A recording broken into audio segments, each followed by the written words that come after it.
Good morning class. જય સ્વામિનારાયણ.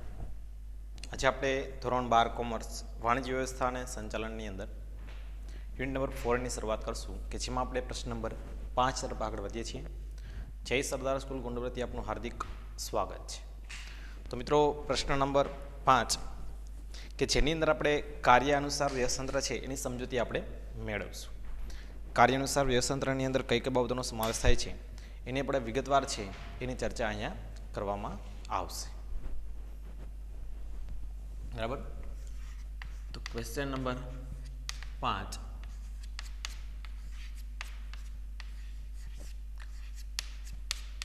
કાર્ય અનુસાર વ્યવસ્થા તંત્ર ની સમજૂતી આપો.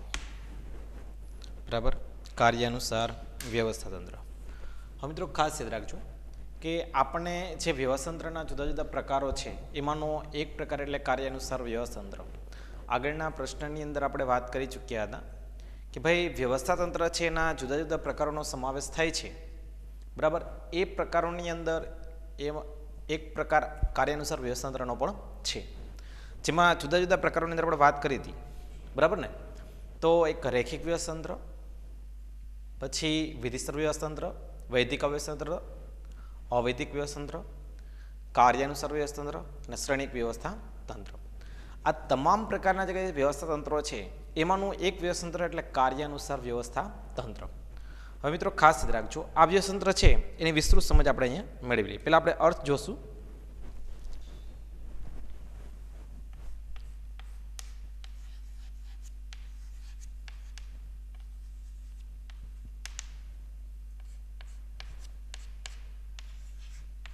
જે વ્યવસ્થા તંત્રની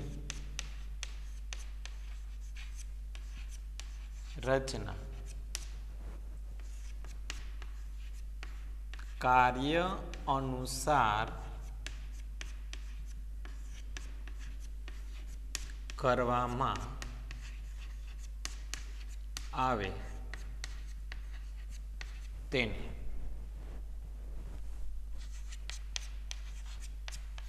કાર્યાનુસાર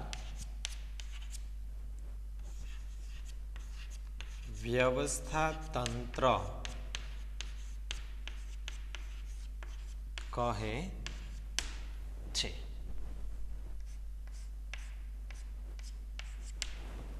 બીજા મુદ્દાની વાત કરીએ.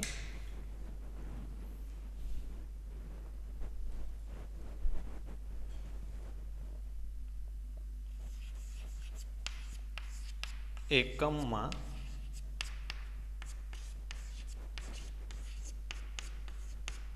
વિશિષ્ટ જ્ઞાન ધરાવતી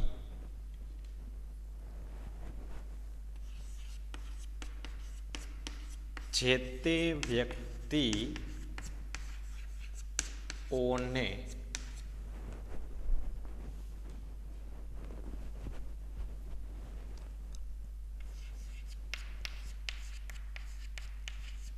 ચોક્કસ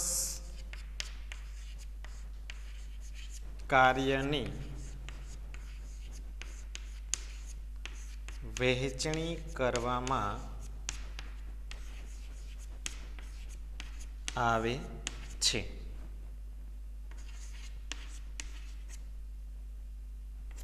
જેના આધારે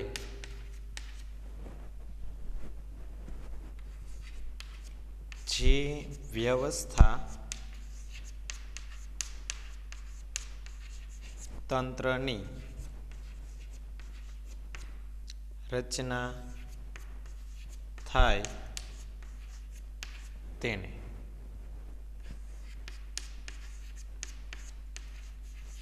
કાર્યાનુસાર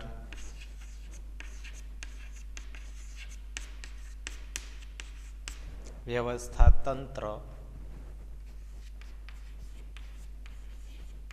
કહે છે. બરાબર. હવે મિત્રો ખાસ યાદ રાખજો, અહીંયા વિશિષ્ટ જ્ઞાન ધરાવતી વ્યક્તિ, બરાબર, એમને ચોક્કસ કાર્ય માટે તો કે વહેંચણી કરવામાં આવે છે. બીજું, અહીંયા રચના છે એ કાર્ય અનુસાર કરવામાં આવે છે, બરાબર. તો અહીં બે મુદ્દા સૌથી ઇમ્પોર્ટન્ટ છે, એ ખાસ ધ્યાન આપજો કે કોઈ પણ ધંધાકીય એકમ હોય, એ ધંધાકીય એકમની અંદર જુદા જુદા જે કંઈ કાર્યો છે એ કાર્યોને ધ્યાનમાં રાખીને એક પ્રકારના તંત્રની કે વ્યવસ્થા તંત્રની જે રચના થાય છે એ પ્રકારના વ્યવસ્થા તંત્રને તો કે કાર્યાનુસાર વ્યવસ્થા તંત્ર તરીકે ઓળખવામાં આવે છે. પહેલો મુદ્દાની આપણે વાત કરી કે જે વ્યવસ્થા તંત્રની રચના કાર્ય અનુસાર કરવામાં આવે તો એવા વ્યવસ્થા તંત્રને કાર્યાનુસાર વ્યવસ્થા તંત્ર તરીકે ઓળખવામાં આવે છે. એક્ઝામ્પલ તરીકે આપણે અહીંયા વાત કરીએ કે ભાઈ કોઈ ચોક્કસ કામ છે, માની લો કે ભાઈ સુપરવિઝનનું કામ છે, એના આધારે એક સુપરવિઝન વિભાગ છે એની રચના થાય છે. દાખલા તરીકે ઉત્પાદનનું કાર્ય છે, તો ઉત્પાદનના આધારે એક વ્યવસ્થા તંત્રની રચના થાય છે. એ જ રીતના વાત કરીએ તો એક વેચાણ અંગેનું કાર્ય છે, તો વેચાણ અંગેના કર્મચારીઓને લગતું એક વ્યવસ્થા તંત્રની રચના કરવામાં આવે છે. તો આમ જુદા જુદા જે કંઈ કાર્યો છે એ કાર્યોને ધ્યાનમાં રાખીને એક જે તંત્રની રચના થાય છે તેને કાર્યાનુસાર વ્યવસ્થા તંત્ર તરીકે ઓળખવામાં આવે છે. રેડી? આમ કોઈ પણ ધંધાકીય એકમની અંદર ચોક્કસ કાર્ય માટે કોઈ એક વ્યક્તિની વહેંચણી કરવામાં આવે, કાર્ય સોંપવામાં આવે અને પરિણામે એક આખા વ્યવસ્થા તંત્રની રચના થાય છે, તો એને કાર્ય અનુસાર વ્યવસ્થા તંત્ર તરીકે ઓળખવામાં આવે છે. બરાબર? બીજા મુદ્દાની આપણે સમજ મેળવીએ તો ભાઈ એકમની અંદર વિશિષ્ટ જ્ઞાન, જો વિશિષ્ટ જ્ઞાન અને ખાલી જ્ઞાન, આ બે માંથી કોનો તફાવત છે ખાસ રાખજો. સામાન્ય રીતે બધાને નોલેજ તો હોય જ છે, નોલેજ છીએ એટલે તો આપણે બધા સામે સામે બેઠા છીએ, નહીંતર તો કોઈ બેસત નહીં. બરાબર ને? નોલેજ અને એક પ્રકારનું એક્સ્ટ્રા ઓર્ડિનરી નોલેજ, એ બંનેમાંથી કોનો તફાવત છે. હવે નોલેજ અને એક્સ્ટ્રા ઓર્ડિનરી નોલેજમાં બંનેમાં ડિફરન્સ શું છે એ સમજીએ. કે દાખલા તરીકે કોઈ પ્રવક્તા છે, સ્પીચ આપે છે, તો એ એક્સ્ટ્રા ઓર્ડિનરી નોલેજ ગણી શકાય. અને સામાન્ય જાહેર જીવનની અંદર કોઈ માણસ પોતાની લાઈફ છે એ સેટલમેન્ટ કરે છે તો એને નોલેજ કહેવાય. બીજી વસ્તુની વાત કરીએ કે દાખલા તરીકે કોઈ કલાકાર છે, આર્ટિસ્ટ છે, બરાબર, તો એ એક્સ્ટ્રા ઓર્ડિનરી કહેવાય, કારણ કે એનામાં બીજા કરતાં કંઈક અલગ આવડત છે. જેમ કે તમે ફિલ્મી પડદાઓની અંદર તમે જુઓ છો અલગ અલગ પ્રકારના વ્યક્તિઓ, બરાબર ને? તો આ તમામ વ્યક્તિઓ તમે જુઓ અલગ અલગ પ્રકારની સિચ્યુએશન સાથે કામ કરે છે. અને આ તમામે તમામ વ્યક્તિઓ છે એ વ્યક્તિઓ પોતાની સાથે સંકળાયેલા બીજા વ્યક્તિઓ કરતાં કંઈક અલગ પ્રકારનું વ્યક્તિત્વ પોતે ધરાવે છે. તો આને એક એક્સ્ટ્રા ઓર્ડિનરી કહેવાય, વિશિષ્ટ પ્રકારનું જ્ઞાન કહેવાય. તો વિશિષ્ટ પ્રકારનું જ્ઞાન ધરાવતી કોઈ પણ વ્યક્તિ હોય અને એ વ્યક્તિઓને ચોક્કસ કાર્યની વહેંચણી કરવામાં આવે તો એના આધારે જે તંત્રની રચના થાય તેને કાર્ય અનુસાર વ્યવસ્થા તંત્ર તરીકે ઓળખવામાં આવે છે. રેડી? ફરી વાર ધ્યાન આપજો કે એકમની અંદર વિશિષ્ટ જ્ઞાન ધરાવતી કોઈ પણ વ્યક્તિને તે વ્યક્તિઓને ચોક્કસ કાર્ય સોંપવામાં આવે અને એના આધારે કોઈ એક તંત્રની રચના થાય તો એને કાર્ય અનુસાર વ્યવસ્થા તંત્ર ગણે છે. એક્ઝામ્પલ તરીકે વાત કરીએ અહીંયા, એ ચોક્કસ કાર્ય, માની લો કે ડ્રાઇવિંગનું કાર્ય છે, બરાબર, તો ડ્રાઇવિંગ વિભાગ આખો અલગ હોય.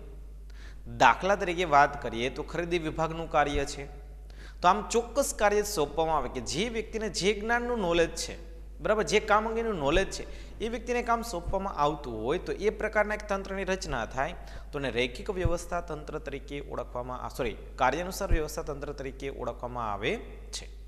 રેડી? ચાલો આગળ જોઈએ હવે એના પછીના મુદ્દાની. બરાબર, ડેફિનેશનમાં ખાસ યાદ રાખજો કે કોઈ પણ વ્યવસ્થા તંત્ર છે એ વ્યવસ્થા તંત્રની અંદર ચોક્કસ કાર્યને ધ્યાનમાં રાખવામાં આવે તો એને કાર્ય અનુસાર વ્યવસ્થા તંત્ર કહેવાય.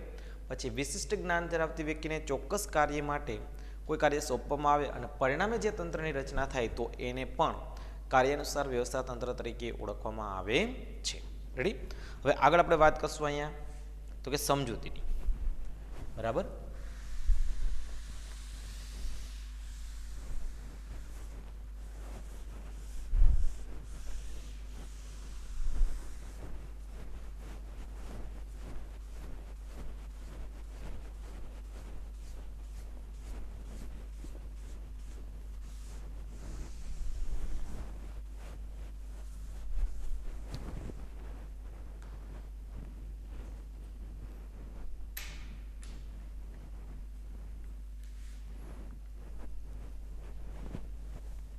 કાર્યાનુસાર વ્યવસ્થા તંત્રની સમજૂતી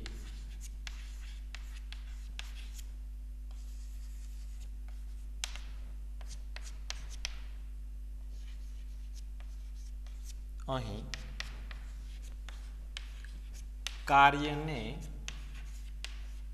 મહત્વ આપવામાં આવે છે.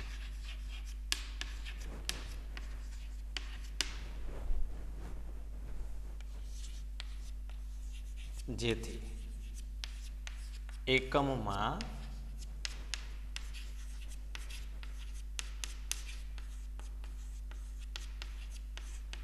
વિશિષ્ટીકરણ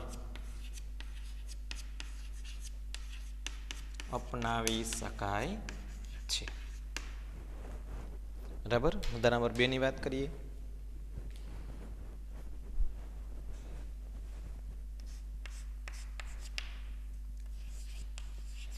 જ્યારે વ્યક્તિ દરેક કાર્યમાં નિષ્ણાંત ન હોય ત્યારે વિશિષ્ટ કાર્ય ચોક્કસ વ્યક્તિને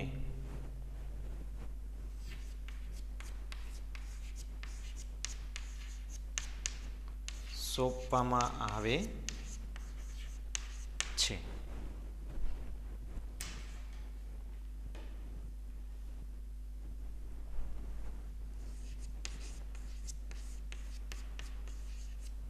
પરિણામે છે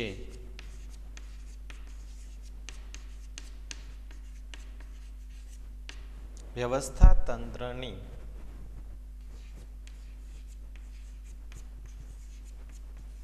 ના થાય તેને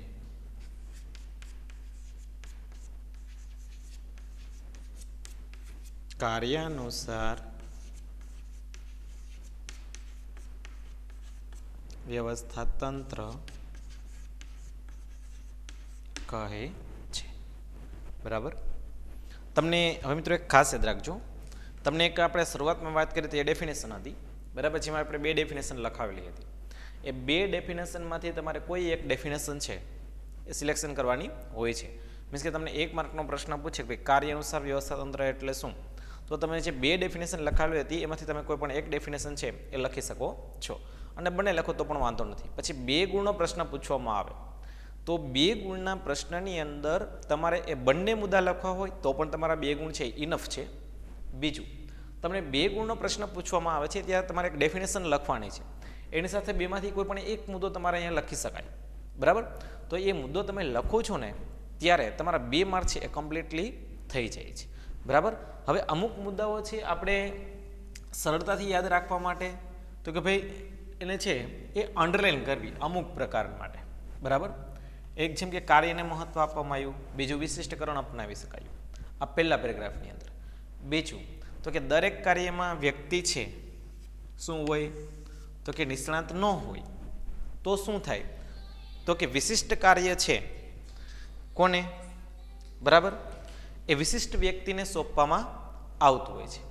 બરાબર. કે ભાઈ વિશિષ્ટ કાર્ય છે એ કોને તો કે ચોક્કસ વ્યક્તિઓને સોંપવામાં આવે છે.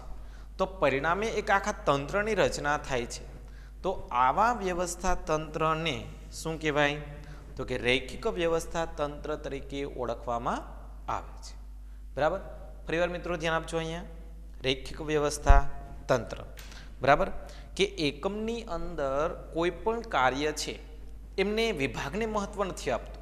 જો વિભાગને મહત્વ આપવામાં આવતું હોત તો એ શું બની જાત તો કે રૈખિક વ્યવસ્થા તંત્ર, જેને આપણે બીજું નામ તરીકે શું ઓળખાતા તો કે વિભાગીય વ્યવસ્થા તંત્ર, જેનો ઉપયોગ ક્યાં થતો હતો તો કે લશ્કરમાં. એટલા માટે શું કહેવામાં આવ્યું હતું તો કે લશ્કરી વ્યવસ્થા તંત્ર. આ રૈખિક વ્યવસ્થા તંત્રની વાત કરું છું. અહીંયા કોને મહત્વ આપવામાં આવ્યું છે તો કે કાર્યને મહત્વ આપવામાં આવ્યું છે. એટલા માટે એને શું કહેવામાં આવ્યું કાર્યાનુસાર વ્યવસ્થા તંત્ર. બીજું, એકમની અંદર એક પ્રકારનું તો વિશિષ્ટીકરણ અપનાવી શકાય છે. શું કામે? તો કે ચોક્કસ કાર્ય છે કોને? તો કે ચોક્કસ વ્યક્તિઓને સોંપવામાં આવે છે. પરિણામે શું થાય કે અલગ અલગ વ્યક્તિત્વ ધરાવતી કોઈ પણ વ્યક્તિ છે, બરાબર, એ તમામ વ્યક્તિઓને કોઈ પણ કામ છે એ કરતા પહેલા એમને સમાવી શકાય છે.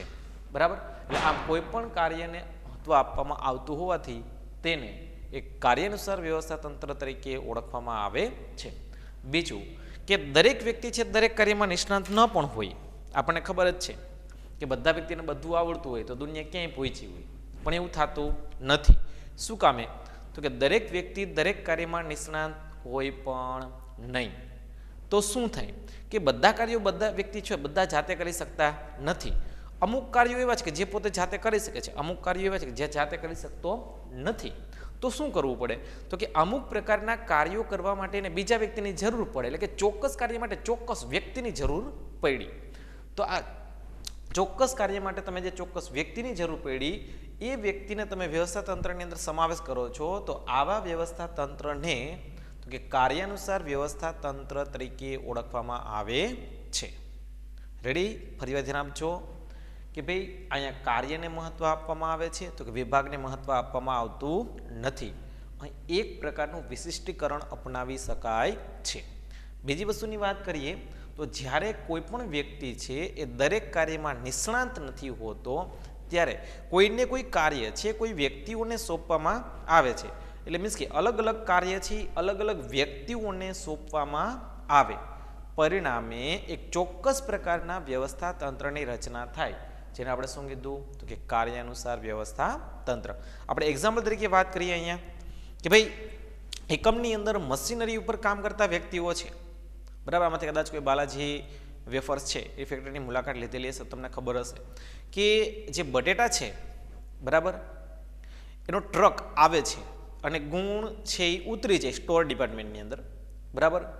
ત્યારથી માંડીને આખી ગુણ છે એ મશીનરી દ્વારા ઉપર જાય મશીન ઉપર, પછી ત્યાંથી માંડીને એને ધોવા માટેનું કામ, એના ઉપરથી જે કંઈ ધૂળ છે એ કાઢવા માટેનું કામ, એના ઉપર ગરમ પાણી, એના ઉપર બાફવાનું, એના ઉપર કટિંગ, તમામ વસ્તુઓ છે બધી કોના દ્વારા થાય છે? તો કે મશીનરી દ્વારા થાય છે, બરાબર. પણ એમાં પણ ચોક્કસ કાર્ય છે. જેમ કે બટેટાની વેફર્સ માટે અલગ પેકિંગ ડિપાર્ટમેન્ટ છે, બરાબર. તો કે ભાઈ અમુક પ્રકારની મશીનરી ઉપર હીટેડ કેટલી છે એના ઉપર દેખરેખ રાખનાર વ્યક્તિઓ છે.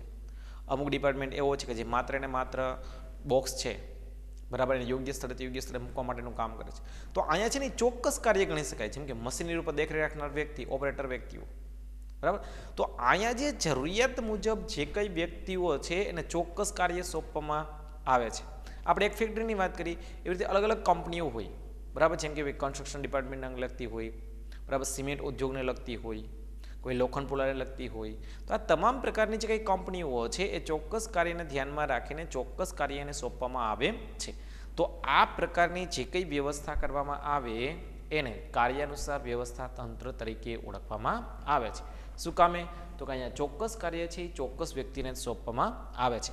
માલિક ક્યારેય એવું ન વિચારે કે મને બધું કામ મને જ આવડે છે. જો બધું કામ એને જ આવડતું હોય પોતે એક જ કરતા હોય તો કોઈ પણ કર્મચારીની જરૂર પડે નહીં.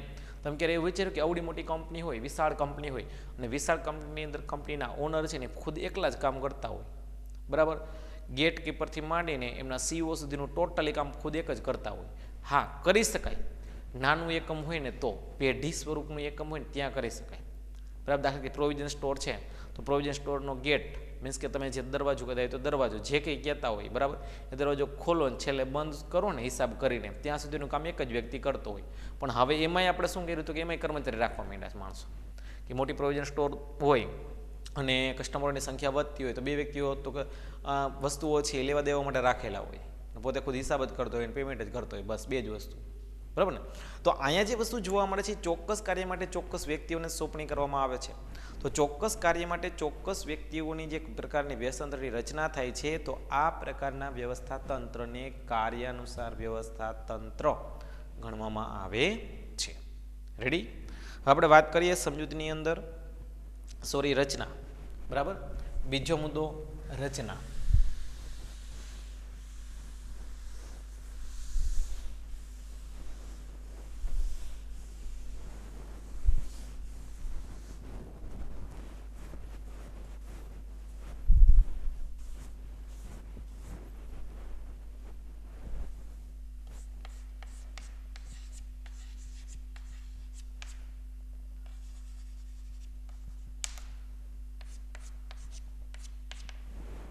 બરાબર.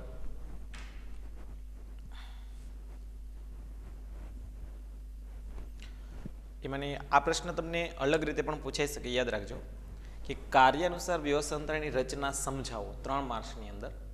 બીજું, કાર્ય અનુસાર વ્યવસ્થાતંત્રની સમજૂતી આપો 3 માર્ક્સની અંદર. આ રીતના પણ તમને પૂછાઈ શકે છે. બરાબર. બે તમને સાથે 99% ક્યારેય પૂછતા નથી અને અત્યાર સુધીમાં ક્યારેય પૂછાણું પણ નથી કે કાર્ય અનુસાર વ્યવસ્થાતંત્રની રચના અને સમજૂતી આપો. આવું ક્યારેય પૂછેલ નથી. પણ સંજોગો અવસર કદાચ પૂછી નાખે તો આપણે આખું લખવાનું, નહીંતર આપણને જેટલું પૂછવામાં આવેલું છે એટલું જ આપણે લખવાનું રહેશે. યાદ રાખજો. તમને એવું કહેવામાં આવે કે ભાઈ કાર્ય અનુસાર વ્યવસ્થાતંત્રની રચના સમજાવો તો રચના લખવાની. તમને એવું પૂછવામાં આવે કે કાર્ય અનુસાર વ્યવસ્થાતંત્રની સમજૂતી આપો તો તમારે સમજૂતી લખવાની. તમને 1 માર્ક્સની અંદર એવું પૂછવામાં આવે કે ભાઈ કાર્ય અનુસાર વ્યવસ્થાતંત્ર એટલે શું, તો તમારે ડેફિનેશન લખવાની છે. તમને એવું પૂછવામાં આવે કે કાર્ય અનુસાર વ્યવસ્થાતંત્ર સમજાવો 2 ગુણમાં, તો મેં તમને જે 2 ડેફિનેશન કીધેલી હતી એ 2 ડેફિનેશન અથવા તો તમારે જે આગળ પાછળ 2 જે મુદ્દા લખાવેલા હતા એ મુદ્દાને આપણે ધ્યાનમાં રાખીને લખાણ કરવાનું રહેશે. જેટલું તમને કહેવામાં આવેલું હોય એટલું જ લખાણ કરવાનું, એનાથી વધારે લખાણ કરવાનું નથી. રેડી? ચાલો, ઓકે. તો હવે જોઈએ આપણે રચના. તો કે આ વ્યવસ્થાતંત્રમાં શ્રમ વિભાજન અને વિશિષ્ટકરણને વિશેષ મહત્વ આપવામાં આવે છે. કાર્યાનુસાર વ્યવસ્થાતંત્રમાં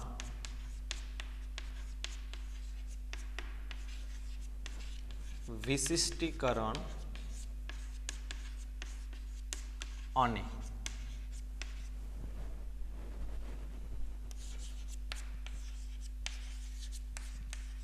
શ્રમ વિભાજનને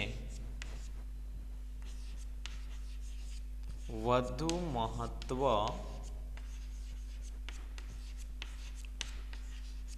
આપવામાં આવે છે. બરાબર. બીજા મુદ્દાની વાત કરીએ.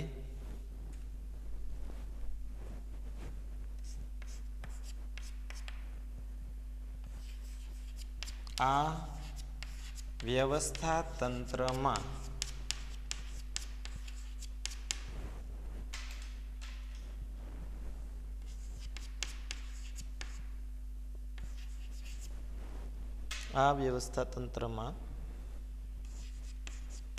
કાર્યની સોંપણી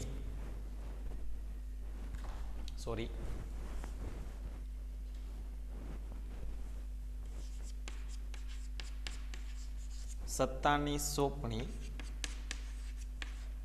કાર્ય અનુસાર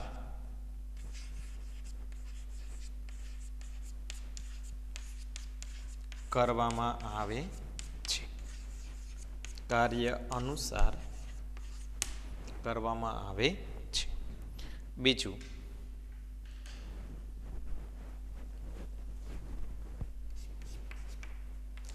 અહીં કાર્ય પૂર્ણ કરવા માટે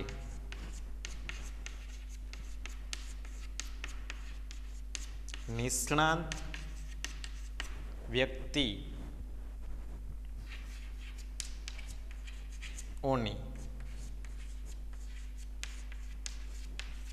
નિમણૂક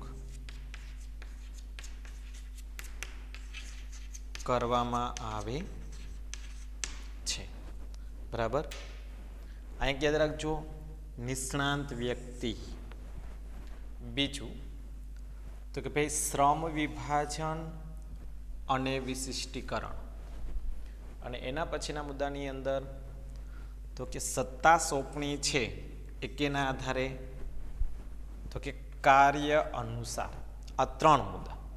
રચનાની અંદર વાત કરીએ તો 3 મુદ્દાની અંદર ખાસ મિત્રો યાદ રાખજો, અહીંયા 3 મુદ્દા જે આપણે અંડરલાઈન કરેલી છે ને એ અંડરલાઈન જ આપણા માટે વિશિષ્ટ છે. બરાબર. અહીંયા તમને 1 માર્કનો પ્રશ્ન આ રીતના પૂછવામાં આવે છે કે કાર્યાનુસાર વ્યવસ્થાતંત્રમાં કોને મહત્વ આપવામાં આવે છે? તો વિશિષ્ટીકરણ અને શ્રમ વિભાજનને વિશેષ મહત્વ આપવામાં આવે છે. આનો આ જ પ્રશ્ન તમને આ રીતના પૂછી શકાય કે કાર્યાનુસાર વ્યવસ્થાતંત્રથી શું અપનાવી શકાય છે? તો તો વિશિષ્ટીકરણ અને શ્રમ વિભાજન અપનાવી શકાય છે. બરાબર. બીજો પ્રશ્ન કે કાર્યાનુસાર વ્યવસ્થા તંત્રમાં સત્તાની સોંપણી કેવી રીતે કરવામાં આવે છે? તો કાર્યાનુસાર વ્યવસ્થા તંત્રમાં સત્તાની સોંપણી કેવી રીતે? કે માત્ર ને માત્ર કાર્ય અનુસાર કરવામાં આવે છે. ત્રીજો પ્રશ્ન કે ભાઈ કોઈ પણ કાર્ય પૂર્ણ કરવા માટે કોની નિમણૂક કરવામાં આવે છે? તો નિષ્ણાંત વ્યક્તિઓની નિમણૂક કરવામાં આવે છે. રેડી? ફરી મિત્રો ધ્યાન આપજો. કાર્યાનુસાર વ્યવસ્થા તંત્રની રચનાની અંદર આપણે પહેલો મુદ્દો છે એની શરૂઆત કરીએ છીએ. બરાબર. તમને એવો પણ પ્રશ્ન પૂછી શકે કે કાર્યાનુસાર વ્યવસ્થા તંત્ર એટલે શું, તેની રચના સમજાવો. બરાબર. તો પહેલાં આપણે અર્થ લખવાનો, પછી રચનાનું હેડિંગ બાંધવાનું અને પહેલા મુદ્દાથી શરૂઆત કરવાની. તો કઈ રીતના રચના થાય છે? બરાબર. તો કે કાર્યાનુસાર વ્યવસ્થા તંત્ર અપનાવવાથી તો પહેલાં પહેલો ફાયદો એ તો કે વિશિષ્ટીકરણ અપનાવી શકાય. વિશિષ્ટીકરણ શા માટે? કારણ કે તમે ચોક્કસ કાર્ય કોને સોંપો છો? તો કે ચોક્કસ વ્યક્તિને સોંપો છો. હવે ચોક્કસ કાર્ય તમે ચોક્કસ વ્યક્તિને સોંપો એટલે એ કાર્યની અંદર ભૂલ થાય એટલે સંપૂર્ણ કોની છે? તે વ્યક્તિની. શું કામે? કારણ કે એના દ્વારા જે કંઈ કાર્ય કરવામાં આવેલું છે તો ભૂલ ભરેલું કાલ હશે કોઈ પણ કામ તો જવાબદાર પણ એમને જ ગણવામાં આવશે. એટલા માટે કાર્યાનુસાર વ્યવસ્થા તંત્રની અંદર વિશિષ્ટીકરણ અપનાવી શકાય છે. ફોર એક્ઝામ્પલ તરીકે વાત કરીએ, કોઈ ડ્રાઇવિંગ કરતો વ્યક્તિ છે, એને ખબર છે કે ડ્રાઇવિંગ એને આવડે છે, તો એને તમે ડ્રાઇવિંગ કરવા માટે આપો છો ને કદાચ એ ડ્રાઇવિંગના અંતે કોઈ પ્રકારની ભૂલ થાય તો જવાબદાર કોણ કહેવાય? એ ડ્રાઈવર જ કહેવાય. ધારો કે તમે એસટી બસમાં બેઠા છો ને એસટી એક્સિડન્ટ થયું તો મુસાફરોનો વાંક આવે છે? નથી આવતો. કોનો આવે? તો કે ડ્રાઈવરનો. શું કામે? તો કે એને ચોક્કસ કાર્ય સોંપી દીધું. શું? તો કે એસટી ચલાવવાનું. એમ ધંધાકીય એકમની અંદર ઉત્પાદન વિભાગ હોય, વેચાણ વિભાગ હોય કે ખરીદ વિભાગ હોય, ઉત્પાદન અંગેના કોઈ પણ નિર્ણયની અંદર કોઈ પણ પ્રકારની ભૂલ આવશે તો જવાબદારી કોની? તો કે ઉત્પાદન અધિકારીની. ખરીદી બાબતની અંદર કોઈ પણ પ્રકારની ભૂલ આવશે તો જવાબદારી કોની? ખરીદ અધિકારીની. વેચાણ અંગેના કોઈ પણ પ્રકારની વસ્તુઓની વેચાણમાં અથવા તો ખરીદીમાં અથવા કોઈ પણ પ્રવૃત્તિની અંદર કોઈ પણ પ્રકારની ભૂલ થશે તો જવાબદારી કોની? તો કે વેચાણ અધિકારીની. શું કામે? તો કે અહીંયા ચોક્કસ કાર્ય છે એ ચોક્કસ વ્યક્તિને જ સોંપવામાં આવે છે. એમ કાર્યાનુસાર વ્યવસ્થા તંત્રની અંદર તો કે વિશિષ્ટીકરણ અપનાવી શકાય છે. બરાબર. બીજું શ્રમ વિભાજન. શ્રમ વિભાજનનો મિનિંગ થાય છે કે તમે કાર્ય છે જુદા જુદા વ્યક્તિઓને સોંપો. જેમ કે સુપરવિઝનનું કાર્ય છે, લેબર વર્કનું કાર્ય છે, બરાબર, પેકિંગનું કાર્ય છે, ડિસ્પેચનું કાર્ય છે. આ તમામ કાર્યો છે અલગ અલગ વ્યક્તિને સોંપવાથી શું થાય કે તમામ કાર્યો તમે અલગ અલગ વ્યક્તિને સોંપો છો એટલે ચોક્કસ કાર્ય ચોક્કસ વ્યક્તિને સોંપાય છે. પરિણામે શ્રમ વિભાજન અપનાવી શકાય છે. સાથે સાથે એ કાર્ય તમે ડાયરેક્ટલી એટલે તમે જે કાર્ય કરો છો એ તમારા નક્કી કરેલ સમયની અંદર પણ તો કે ભાઈ સિદ્ધ કરી શકાય છે. એટલા માટે વિશિષ્ટકરણ પણ અપનાવી શકાય છે. તો કાર્યાનુસાર વ્યવસ્થા તંત્રની અંદર તો કે શ્રમ વિભાજન કરવામાં આવે છે અને વિશિષ્ટકરણ પણ અપનાવી શકાય છે. પછીની વાત કરીએ તો ભાઈ કાર્યાનુસાર વ્યવસ્થા તંત્રની અંદર સત્તાની સોંપણી કરવામાં આવે છે એ કાર્યાનુસાર જ કરવામાં આવે છે. કાર્યાનુસાર શા માટે? કે ભાઈ દાખલા તરીકે વાત કરીએ આપણે કે કોઈ વ્યક્તિ છે, બરાબર, એમને માત્ર ડિસ્પેચનું કામ આપેલું છે તો ડિસ્પેચના કામ પૂરતી જ એને સત્તા આપવામાં આવશે. તો પ્રોડક્શન વિભાગની અંદર એને સુપરવિઝન કરવાની જરૂર નથી. શું કામે? તો કે એનું કામ શું છે? તો કે ડિસ્પેચ કરવાનું. તો ડિસ્પેચ અંગેની જ એમની સત્તા હોય છે, ડિસ્પેચ અંગેનું જ એમનું કાર્ય હોય. તો એ ચોક્કસ કાર્ય થયું તો એ કાર્યને પૂર્ણ કરવા માટેની એટલી જ સત્તા એને આપવામાં આવશે. ફોર એક્ઝામ્પલ તરીકે તો કે મેમો બનાવવો, એડ્રેસ કમ્પ્લીટ કરવું, સામે પાર્ટી કે ડિલિવરી હોય તો એ ડિલિવરીને કન્ફર્મ કરવી. તો આ જ કઈ વસ્તુઓ છે એમની સત્તા છે. શું કામે? તો કે એને ચોક્કસ કાર્ય છે. શું? તો કે ડિસ્પેચ કરવું. એવી જ રીતે વાત કરીએ તો સુપરવિઝનનું કાર્ય હોય, બરાબર, કે દાખલા તરીકે કોઈ પ્રોડક્શન થાય છે તો પ્રોડક્શન કેવી રીતે થાય છે? એમાં ક્વોલિટી છે કે કેમ, ક્વોન્ટિટી છે તો નક્કી કરેલ ક્વોન્ટિટી પ્રમાણે ક્વોન્ટિટી પ્રોડક્શન થાય છે કે કેમ, નક્કી કરેલ ક્વોલિટી પ્રમાણે પ્રોડક્શનની અંદર ક્વોલિટી છે કે કેમ, પેકિંગ બરાબર થાય છે કે કેમ, વસ્તુઓ યોગ્ય સમય અને સ્થળે પહોંચી જાય છે કે કેમ. આ તમામ વસ્તુઓની જોવાની જવાબદારી કોણ? તો કે સુપરવિઝનની હોય છે. તો આ જે સુપરવિઝન છે કંઈ કામ કરે છે તો એ કાર્યને પૂર્ણ કરવા માટે જરૂરી સત્તા પણ આપવામાં આવે છે. તો આમ ચોક્કસ કાર્ય માટે ચોક્કસ સત્તા પણ આપવામાં આવે છે. પણ એ કાર્યને પૂર્ણ કરવા માટે. એના પછીના મુદ્દાની વાત કરીએ તો કે ભાઈ કોઈ પણ કાર્ય પૂર્ણ કરવા માટે કોની તો કે નિષ્ણાંત વ્યક્તિઓની સલાહ સૂચન લેવામાં આવે છે, એમની નિમણૂક કરવામાં આવે છે. બરાબર. ભાઈ નિષ્ણાંત વ્યક્તિઓ શા માટે એમ? કારણ કે એક સામાન્ય વર્ગ, મેં તમને શરૂઆતની પણ વાત કરી, એક સામાન્ય વર્ગ કામ કરતો હોય ને કંઈક એક્સ્ટ્રા ઓર્ડિનરી પર્સન કામ કરતો હોય, બેમાંથી પણ તફાવત પડે. કારણ કે જે એક્સ્ટ્રા ઓર્ડિનરી પર્સન છે એ પોતાનું વિશિષ્ટ કામ વિશિષ્ટ રીતે કરશે, જ્યારે સામાન્ય વ્યક્તિ છે પોતાનું કામ સામાન્ય રીતે કરે છે. એટલે અહીંયા કહેવાનો મિનિંગ શું કે ભાઈ તમે કોઈ પણ કામ એ વિશિષ્ટ નોલેજ ધરાવતી વ્યક્તિને સોંપવામાં આવશે, નિષ્ણાંત વ્યક્તિને સોંપવામાં આવશે, તો એ તમારું કામ છે એ વ્યવસ્થિત યોગ્ય સમયને અંતે તો કે પૂર્ણ કરવાનું કાર્ય કરશે. બરાબર. એટલા માટે કાર્યાનુસાર વ્યવસ્થા તંત્રની અંદર એ કાર્ય પૂર્ણ થાય એટલા માટે નિષ્ણાંત વ્યક્તિઓને એ કાર્ય સોંપવામાં આવે છે. રેડી? ફરી ધ્યાન આપજો. કાર્યાનુસાર વ્યવસ્થા તંત્રની રચના સમજાવો. બરાબર. તમને એવું પૂછો અમે કાર્યાનુસાર વ્યવસ્થા તંત્રની સમજૂતી આપો. બરાબર. તો સમજૂતી આપે તો સમજૂતી સુધી જ લખવાનું છે.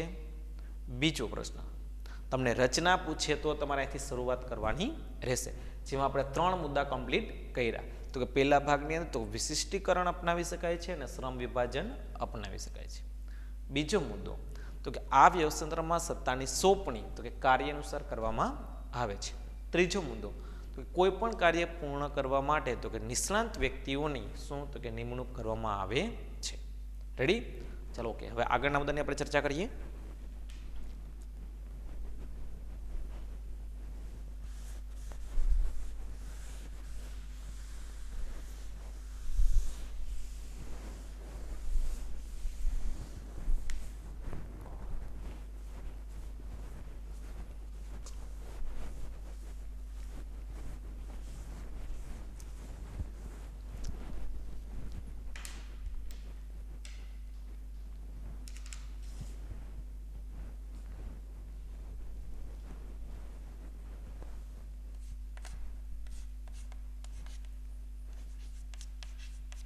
દાખલા તરીકે હિસાબ માટે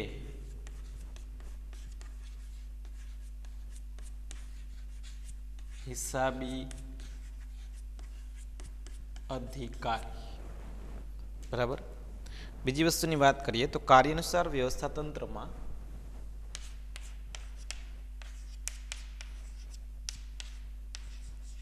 કાર્યાનુસાર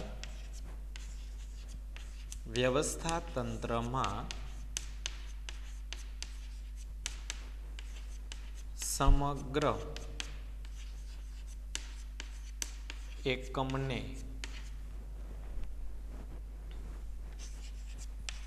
બે ભાગમાં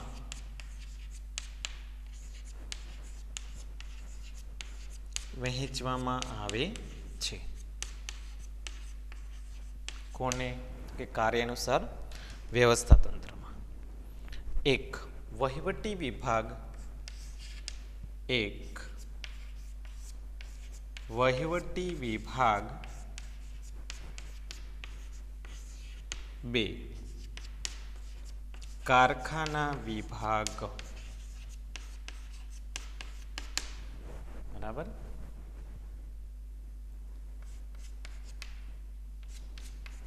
એના પછીની અંદર વાત કરીએ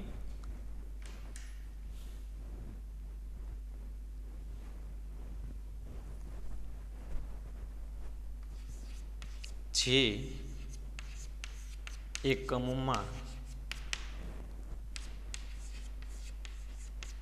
જુદા જુદા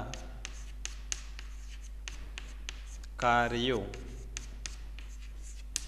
થતા હોય અને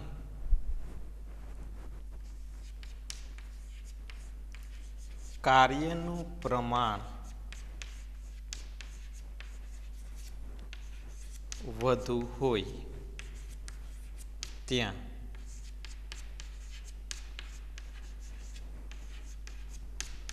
કાર્યાનુસાર વ્યવસ્થા તંત્રની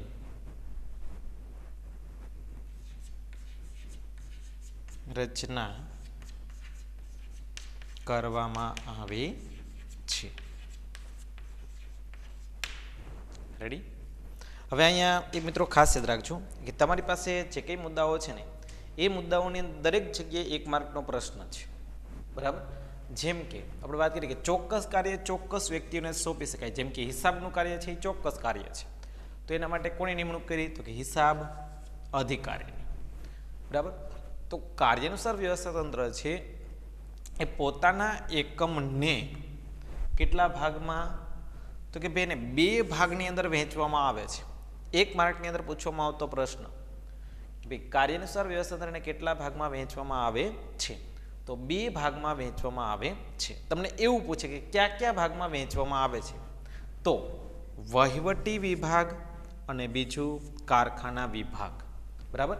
એના પછીનો પ્રશ્ન કે ભાઈ કાર્યાનુસાર વ્યવસ્થા તંત્ર છે ક્યાં ઉપયોગી છે? અહીંયા એક શબ્દ તમારે લખવો તો લખી નાખો, ઉપયોગી. આવો પ્રશ્ન પૂછે તમને કે ભાઈ કાર્યાનુસાર વ્યવસ્થા તંત્ર છે ક્યાં ઉપયોગી છે? તો કે જ્યાં કેવા કેવા કાર્ય થતા હોય? તો કે જુદા જુદા કાર્યો થતા હોય, કાર્યોને જ મહત્વ આપવામાં આવતું હોય. બીજું, કાર્યનું પ્રમાણ છે એ કેવું હોય? તો કે વધુ હોય.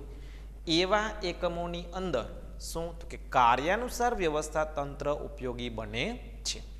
ફરીવાર આપણે ધ્યાન આપશું અહીંયા કાર્યાનુસાર વ્યવસ્થા તંત્ર કે કાર્યાનુસાર વ્યવસ્થા તંત્રની અંદર એક કાર્યને મહત્વ આપવામાં આવે છે, ચોક્કસ કાર્ય ચોક્કસ વ્યક્તિઓને સોંપવામાં આવે છે અને ખાસ કરીને એ કાર્ય પૂર્ણ થાય એટલા માટે નિષ્ણાંત વ્યક્તિની નિમણૂક કરવામાં આવે છે. તો આ નિષ્ણાંત વ્યક્તિ શું કામ કરે? તો કે ચોક્કસ કાર્ય જેને સોંપેલું હોય. એક્ઝામ્પલ તરીકે વાત કરીએ હિસાબ માટેનું કાર્ય, તો કોણ આવે? હિસાબ અધિકારી. હવે અહીંયા તમને એવું કહેવામાં આવે કે ભાઈ વેચાણ માટેનું કાર્ય, તો કોણ આવે? વેચાણ અધિકારી. અથવા તમે સેલ્સમેન પણ લખી શકો. ઓડિટિંગ માટેનું કાર્ય તો શું આવશે? તો કે હિસાબનીશ અથવા તો સીએ અથવા તો સીએસ, આવું પણ તમે લખી શકો. તમને એવું કહેવામાં આવે કે ભાઈ મશીનરી માટેનું કાર્ય, બરાબર? તો મશીનિસ્ટ, બરાબર? કે જેને મશીન અંગેનું નોલેજ છે એવો વ્યક્તિ. તો અહીંયા ચોક્કસ કાર્ય છે ચોક્કસ વ્યક્તિને સોંપી દીધું. એને ધ્યાનમાં રાખીને કાર્યાનુસાર વ્યવસ્થા તંત્રની અંદર એકમ છે એને 2 ભાગની અંદર ડિવાઈડ કરવામાં આવ્યું. એક વહીવટી વિભાગ, બીજું કારખાના વિભાગ. એની અંદર વાત કરીએ તો એકમની અંદર 2 ભાગ થયા, કારખાના વિભાગ અને વહીવટી વિભાગ. અને આ જુદા જુદા કાર્યો છે એ જુદા જુદા વ્યક્તિઓને જ સોંપવામાં આવે છે. સાથે સાથે કે જે એકમની અંદર વધુમાં વધુ કાર્યો થતા હોય, બરાબર? બીજું, એકમની અંદર વધુ કાર્યોની સાથે સાથે એ એકમની અંદર કાર્યનું પ્રમાણ વધુ પણ છે, બરાબર? તો કાર્યો છે એ જુદા જુદા પણ છે. તો એવી જગ્યાએ કાર્યાનુસાર વ્યવસ્થા તંત્ર ઉપયોગી બને છે. શું કામે? તો કે કાર્યોનું પ્રમાણ પણ વધારે છે, કાર્યોના પ્રમાણની સાથે સાથેનું જુદા જુદા વિભાગની અંદર પણ કાર્યોનું પ્રમાણ વધારે છે. તો આમ જુદા જુદા કાર્યો જુદા જુદા વ્યક્તિઓને સોંપવામાં આવે છે. એ ચોક્કસ કાર્ય નિષ્ણાંત વ્યક્તિને સોંપાઈ ગયા પછી એ કાર્ય પૂર્ણ થાય એવા પ્રયત્નો કરવામાં આવે છે. આમ કોઈને કોઈ કાર્ય છે એ ચોક્કસ વ્યક્તિઓને અંતે સોંપાઈ ગયા બાદ એ કાર્ય પૂર્ણ થાય એવા પ્રયત્નો એમના તરફથી કરવામાં આવતા હોય. આમ ચોક્કસ કાર્યના આધારે એક વ્યવસ્થા તંત્રની રચના થઈ, જેને આપણે શું કીધું? કાર્યાનુસાર વ્યવસ્થા તંત્ર. ફરીવાર મિત્રો યાદ રાખજો, પ્રશ્ન આપણને એવું કહેવા માંગે છે કે ભાઈ કાર્યાનુસાર વ્યવસ્થા તંત્રની રચના સમજાવો, તો તમારે રચનાના મુદ્દા જ લખવાના છે. તમને એવું પૂછવામાં આવે કે કાર્યાનુસાર વ્યવસ્થા તંત્ર એટલે શું સમજાવો, તો તમારે આગળના મુદ્દા લખવાના રહેશે. બરાબર મિત્રો? તો આ સાથે આપણે અહીંયા આજનો પિરિયડ સમાપ્ત કરીએ છીએ. નેક્સ્ટ પિરિયડની અંદર નવા મુદ્દા સાથે ફરીવાર મળશું. ત્યાં સુધી બધાને ઓલ ધ બેસ્ટ. જય સ્વામિનારાયણ.